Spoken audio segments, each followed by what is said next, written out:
नमो बुद्धाय नमो बोधिसत्व। आज हम जहाँ पर हैं उस चीज़ के बारे में हम थोड़ी सी उसकी जानकारी देना चाहेंगे, इतिहास उसके बारे में हम बताना चाहेंगे। तो आप मेरे पीछे जो देख रहे हैं, जो नदी बह रही है, शायद वीडियो में नहीं दिख रहा हो, लेकिन ये जो नदी बह रही है इसका नाम है सिंधु नदी। इसका प्राचीन जो सिंधु सिंधु बोल के फिर ये हिंदूकरण कर दिए इसके बारे में हम थोड़ा सा जानते हैं। तो सिंधु नदी का इतिहास बहुत पुराना होता है, बहुत पुराना है। यह नदी लगभग 4000 वर्ष से बह रही है और यह इसका उल्लेख एक प्राचीन ग्रंथ में मिलता है।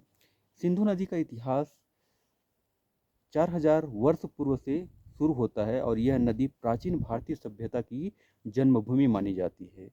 सिंधु नदी के किनारे बसी प्राचीन जो सभ्यता थी उसे सिंधु घाटी सभ्यता के नाम से जाना जाता है।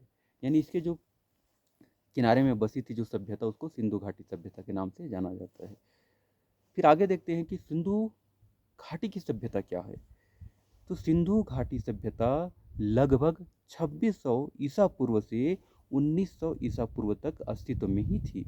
यानी 2600 ईसा पूर्व से 1900 तक के बीच में ही यह अस्तित्व में था, यानी इसका विकास हुआ था और विस्तार हुआ था। यह सभ्यता अपनी उन्नत जल प्रबंध प्रणाली और व्यापारिक गतिविधियों और कलात्मक उपलब्धियों के कारण यह इसके लिए जानी जाती थी। तो इसका जो प्राचीन ग्रंथ में उल्लेख है वह सिंधु घाटी की या सिंधु नदी का उल्लेख कई प्राचीन ग्रंथों में मिलता है और जो पढ़ते हैं बच्चे उसमें भी मिलता है। तो इसमें कुछ प्रमुख ग्रंथ किसमें किसमें मिलता है देखते हैं। तो आप हिस्ट्री में तो मिलेगा ही, लेकिन जो अन्य लोगों के धर्म ग्रंथ है उसमें भी ये उल्लेख है। तो यानी बुद्धिज्म की आप चीज़ देखोगे तो प्राचीन जो सभ्यता मिलती है उसमें ये इसका उल्लेख है कि कैसे सिंधु घाटी सभ्यता या उसके पूर्व से ये चीज़ें चली आ रही है। तो जब सिंधु नदी का मध्यकालीन इतिहास में जब आते हैं तो सिंधु नदी का मध्यकालीन इतिहास लगभग 1000 ईसा पूर्व से 1500 ईसा पूर्व तक था, यानी बीच में तो अस्तित्व में नहीं था। इस काल में सिंधु नदी के किनारे कई राज्य और कई साम्राज्य अस्तित्व में आए थे। राज्य और साम्राज्य इसी में आता है मौर्यकालीन, यानी मौर्य साम्राज्य। इस मौर्य साम्राज्य का लगभग 300 ईसा पूर्व से 185 ईसा पूर्व तक अस्तित्व में था और इस साम्राज्य के शासकों ने सिंधु नदी के किनारे कई शहरों और व्यापारिक केंद्रों की स्थापना की थी। इसका इतिहास बहुत ही पुराना है। इसके बाद आता है गुप्त वंश या गुप्त साम्राज्य का।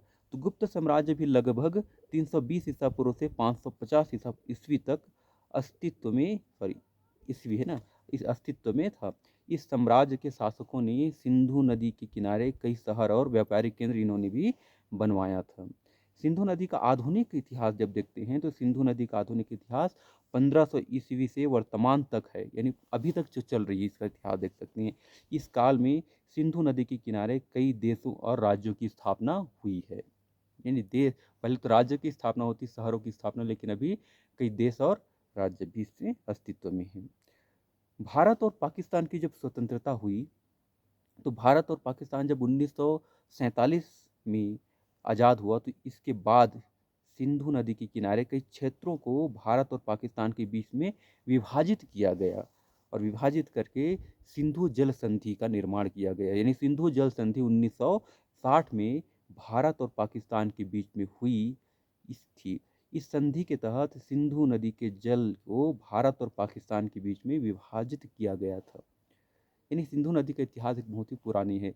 भारत और पाकिस्तान यानी कब से चली आ रही है और कब तक है इसको आप देख सकते हो। तो इसका निर्माण जब होता है सिंधु नदी का निर्माण के जो सॉरी सिंधु नदी के उसके किनारे में जो बांध बनाए गए थे उसका निर्माण होता है। तो सिंधु नदी पर कई बांध बनाए गए थे और बनाए भी अभी भी गए हैं, जिनमें कुछ प्रमुख बांध हैं जैसे भाखड़ा, नागला बांध, पुंगा बांध, सलाल बांध और दुलहस्ती बांध। इन बांधों के निर्माण में सिंधु नदी के जल को सिंचाई के लिए, पीने के लिए और जल उत्पादन, जल में से विद्युत उत्पादन के लिए उपयोग में किया जाता था। सिंधु नदी के अब जो किनारे कुछ शहरों का भी विकास हुआ था। तो इसमें कुछ शहर हैं जैसे प्रमुख शहर लेह है, इस्काटू है, श्रीनगर है और जम्मू है। जब आप जम्मू, श्रीनगर, कश्मीर या लेह से होते हुए जाओगे तो इस अगर बाई रोड जाते हो तो उसके किनारे किनारे किनारे किनारे आप ये सिंधु नदी के किनारे किनारे आप होते हुए जम्मू कश्मीर पहुंचोगे। इन शहरों को सिंधु नदी के जल संसाधनों के उपयोग से बहुत ही फायदा हुआ है। सिंधु नदी के जल संसाधनों का संरक्षण भी इसमें किया गया है। और सिंधु नदी जो मुद्दा है, महत्वपूर्ण मुद्दा होता है कि भारत और पाकिस्तान दोनों देशों के बीच में सिंधु नदी के जल संसाधनों का संरक्षण करने के लिए कई कदम उठाए गए हैं।